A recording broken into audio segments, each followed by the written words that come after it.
শ্বশুরবাড়িতে এক গৃহবধূর অস্বাভাবিক মৃত্যুর ঘটনায় উঠল খুনের অভিযোগ। গৃহবধূকে মারধর করে বিষ খাইয়ে খুন করার অভিযোগ উঠল স্বামী সহ শ্বশুরবাড়ির লোকজনেদের বিরুদ্ধে। শুক্রবার এই ঘটনার প্রতিবাদে মৃত গৃহবধূর বাপের বাড়ির পরিবারবর্গ সহ গ্রামবাসীরা চরম ক্ষোভ প্রকাশ করলেন থানার সামনে। ঘটনাটি ঘটেছে মালদার রতুয়া থানার আইলপাড়া এলাকায়। জানা গেছে, মৃত গৃহবধূর নাম লাভলি খাতুন, বয়স 25 বছর। স্বামীর নাম শেখ হাসেন। তাদের 2 নাবালক সন্তান রয়েছে। এদিন শ্বশুরবাড়িতে লাভলি খাতুনের অস্বাভাবিক মৃত্যু হয়। ঘটনায় মৃতার বাপের বাড়ির লোকজনেরা অভিযোগ করেন, বিয়ের পর থেকেই স্বামী সহ শ্বশুরবাড়ির লোকজনেরা মিলে লাভলির উপর নানাভাবে অত্যাচার করতেন। সেই কারণেই এদিন তাকে মারধর করে বিষ খাইয়ে হত্যা করা হয়েছে।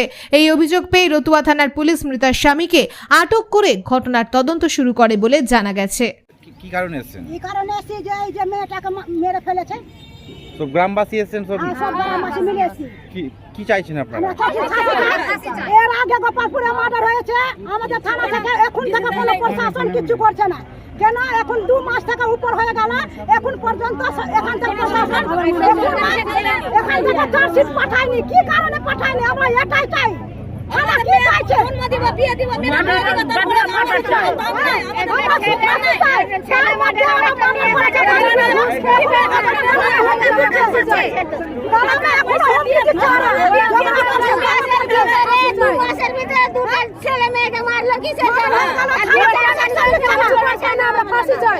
আপনার নাম? সনিকা মাঝি। সঙ্গীতা মাঝি? সনিকা মাঝি। সনিতা? সনিকা। সনিকা? সনিকা মাঝি। আমার মেয়ে বলে, মা কি করছে? আমি বলি, বেটি ঘুমিয়ে গিয়েছি, বৃষ্টি পড়লো তো ও বললো কি খাওয়া দাওয়া করলি মা? তো আমি বলি কি আলু সানা করেছিলাম। আমি বলি তুই কি খেলি বেটি? তো বলছি আমি भी আলু সানা করেছিলাম মা।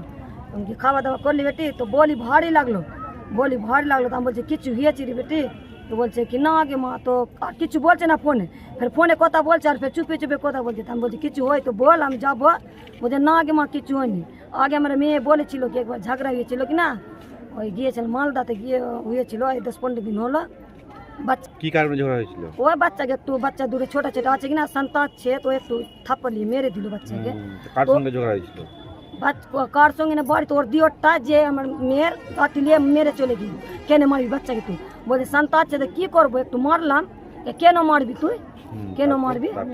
তারপরে কি হলো কি ওই দিন হয়তো সেদিন ওই দিন ঝগড়া হবে, তো ফোন করলো। তো ফোন করে কথা বলে টলে 10টার সময় কথা বলেছে, আর 11টার সময় বলছে তোমার মেয়ে মরে গেল। কে ফোন করলো? ওই হসপিটাল থেকে ফোন করেছে, আমার জামাই भी ফোন করেনি, নার্সগুলা ফোন করলো কি তোমার মেয়ে মরে গেল। আমি কিভাবে কথা বলছো? বলে হ্যাঁ তোমার মেয়ে মরে গেল। আমি এখন তো আমার মেয়ের কথা বলে রাখলাম। কখন ফোন করেছিল? রাত্রে 10টার সময়। হাসপাতাল থেকে ফোন করেছিল না, 11টার সময় যখন মরেছিল আমার মেয়ে বাত করে রাখলো, তারপরে হসপিটাল থেকে 11টার সময় ফোন করলো। তখন মেরে টেরে ওর লালি টালি দেবে আর ওকে মেরে আর রেখে দিয়েছে, আর উপর থেকে বিষ ঢেলে দিয়েছে মুখে কি বিষ খেয়ে তোমার মেয়ে মরলো। আর গোটা শরীর দেখার নয়, গোটা শরীর বালু আছে, কুর্তা ছিঁড়া আছে এখানে, আর নাক থেকে রক্ত যাচ্ছে, চোখ দিয়ে রক্ত যাচ্ছে, হাতটা এটা ঝুলা আছে। থানায় কমপ্লেন করেছেন?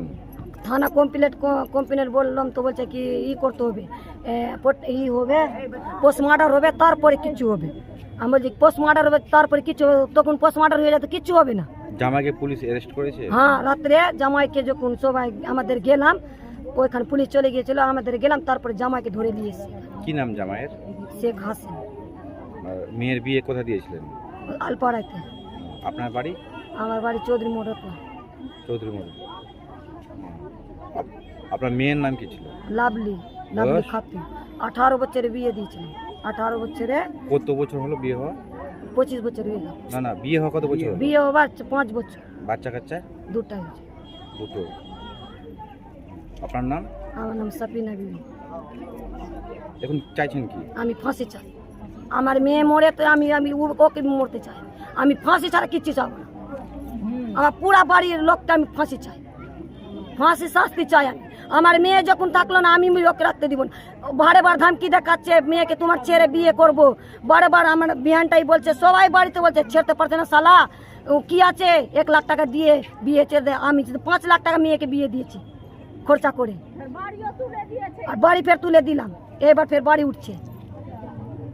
কি কারণে মারতে পারে? কি ওই তো বাচ্চা কাচ্চা ওই টুকটা নেলে ওই বাচ্চা কাচ্চা ছোট বাচ্চা আছে, বাচ্চা শান্ত আছে, কেউ মারছে না, কে মারছে না বাচ্চাকে, নিজে বাচ্চাকে সবাই মারছে, বাড়িতে সবাই ফের মারছে বাচ্চাকে, আমার নাতিকে সবাই মারছে। ঠিক আছে